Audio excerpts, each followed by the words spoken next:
It all started with wheels. With this simple invention, the human ability to move mass increased in efficiency by an explosively enormous amount. Over many years, we figured out that we could put wheels underneath our bodies so that we could move more efficiently. This was a game changer that eventually led to the invention of the modern bicycle. Then, there was one day where I took my modern bicycle and decided to make a massive journey with it. And this is how it went. Today, I'm gonna bike 100 kilometers throughout Ottawa, and it's gonna be a great time. It's about 5 a.m. right now. I ain't worried. Let's get this show on the road. Before going on this journey, I did not do any serious cycling training. I'm really just a casual point A to point B biker who avoids cardio machines at the gym. This was only the third time in my life where I biked more than 50 kilometers in a day, but I was not worried. But then I was worried, because I realized that I did not bring any headphones. But then I asked myself, do you really want to listen to anything, or do you just want to escape from the silence? Are you scared of your own thoughts? Do you control your own thoughts? Is increasing your mental comfort worth the increased risk of getting hit by a car? And as I internally answered these questions, I realized that I was about 2 kilometers away from home and that turning back now was absolutely not an option. That's when I knew that I was going to spend the rest of my journey entirely inside my own head. Surprisingly, there were not a lot of people out on the roads at 5 a.m. on a Tuesday morning. It was beautifully serene and I was having the time of my life taking it all in. But then, it got better. I arrived at a breathtaking place called Dick Bell Park, named after the former member of the House of Commons. Hello. I'm about 11 kilometers deep in my journey, and I came to this beautiful place.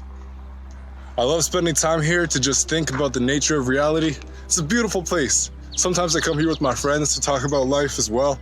It's a good time. And a good time I was certainly having. One of my favorite things to do here is to throw 2 rocks into the water at the same time to produce 2 source interference patterns. To me, these patterns are infinitely beautiful because the observation of these waves brought a whole lot of insight into the physics world that would eventually lead to the formation of the concept of wave-particle duality, among many other things. That's a pretty intense concept, but hopefully one can still find these waves interesting to look at without that background knowledge. Some of these patterns are being interfered with by other waves in the water, which are mostly caused by wind. About 13 months ago, when I was in grade 12 on senior skip day, I came to this exact same place and the water was much more still that day. This is the best footage that I have ever gotten doing this demonstration. Its beauty almost brings me to tears, man.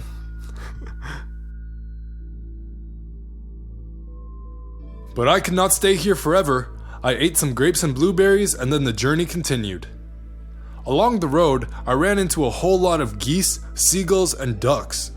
I wondered where the ducks go in the winter, when the water's all frozen, you know? They'd probably give me a phony answer if I asked them, so I just kept it moving. I eventually made it to the Champlain Bridge where I crossed to La Belle Province du Québec. I biked east and then north through a familiar area called Hull until I reached Casino du Lac Limy. Fun fact, this casino made over $270 million in revenue in 2018, according to their annual report. They have some very nice fountains out at the front of the building. I wonder how those got paid for. But I came to the casino for one reason, and one reason only. Yo, what's up? In the casino right now, but I'm not here to gamble. I'm here for the free beverages.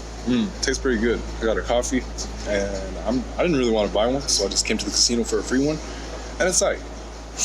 I'll rate the coffee a solid 7 out of 11. I certainly got a lot of bang for my buck. Then I started to bike back towards Ottawa, passing over the Alexandria Bridge. I made a stop at the Parliament building. Quite an important place. In 1967, they figured out how to keep a fire going inside of a fountain. That was in celebration of Canada's 100th birthday. Good job, Canada. I'm really proud of you. But as proud as I was only 42 kilometers deep in my journey and I still had to keep it moving. I went to York Street to see the Ottawa sign and then I turned towards Ottawa U. Their mascot's name is the Gigi, which is a very amusing name to people who speak Chinese. Big shout out to my Ottawa U homies, but I had to keep it moving. I continued going east, crossing over the Max Keeping Bridge until I arrived at the Saint Laurent Shopping Center. I got some delicious food there from Manchu Wok. Fun fact, I actually have a lot of Manchurian blood from my father's side of the family. Now, Manchuria is considered part of mainland China, and I visited about a year ago. The food was great. I rate 8 out of 8, mate. After some much needed rest, the journey continued further east down Innis Road. I got all the way to the Ottawa Carleton Detention Center, which is a jail. Hopefully there are no innocent people in there, and that every guilty person takes accountability for their actions. And hopefully there are programs in place to help people turn their lives around. For me personally, this was a great place for me to turn my bike around, and I started biking back towards the west. At this point, fatigue was starting to really slow me down. I was almost 40 kilometers away from home, but I gave myself no choice but to keep it moving. Along the way, I had to make a stop at Carleton University to drop off a key. This key was for the research lab that I worked in throughout the summer. I definitely did not want any criminals to have access to the lab to have the possibility of stealing our mobile ad hoc network routing protocol simulation research. That would be terrible. I decided to take the stairs because it was only 2 floors up, but my legs definitely did not appreciate that. I returned the key and took a small break to eat some grapes and blueberries to mentally prepare myself for the 26-kilometer ride home. I got back on the bike and started pedaling. Honestly, it was getting really tough to continue, but I knew that it would feel so nice to get home, to eat some watermelon and to lie down. My legs felt like chow mein, but there was no way around it. I had to keep going. There was no other option. I mean, how hard could another 26 kilometers be? It ain't that bad, but it was that bad, and I had to have some pretty aggressive conversations with myself to get through the pain, and they went a little something like this. Yo, Millie, why are you so soft? All you gotta do is move your legs in circles, and you better not even consider the possibility of quitting. You made a promise to yourself that you would bike 100 kilometers. If you break that promise, you will disrespect everyone that you've ever known, and you will bring dishonor to your family. Oh, your legs are sore? They should be, and nobody cares. Stop being so soft and keep it moving, you soft serve sugary sweet strawberry sundae soft spot.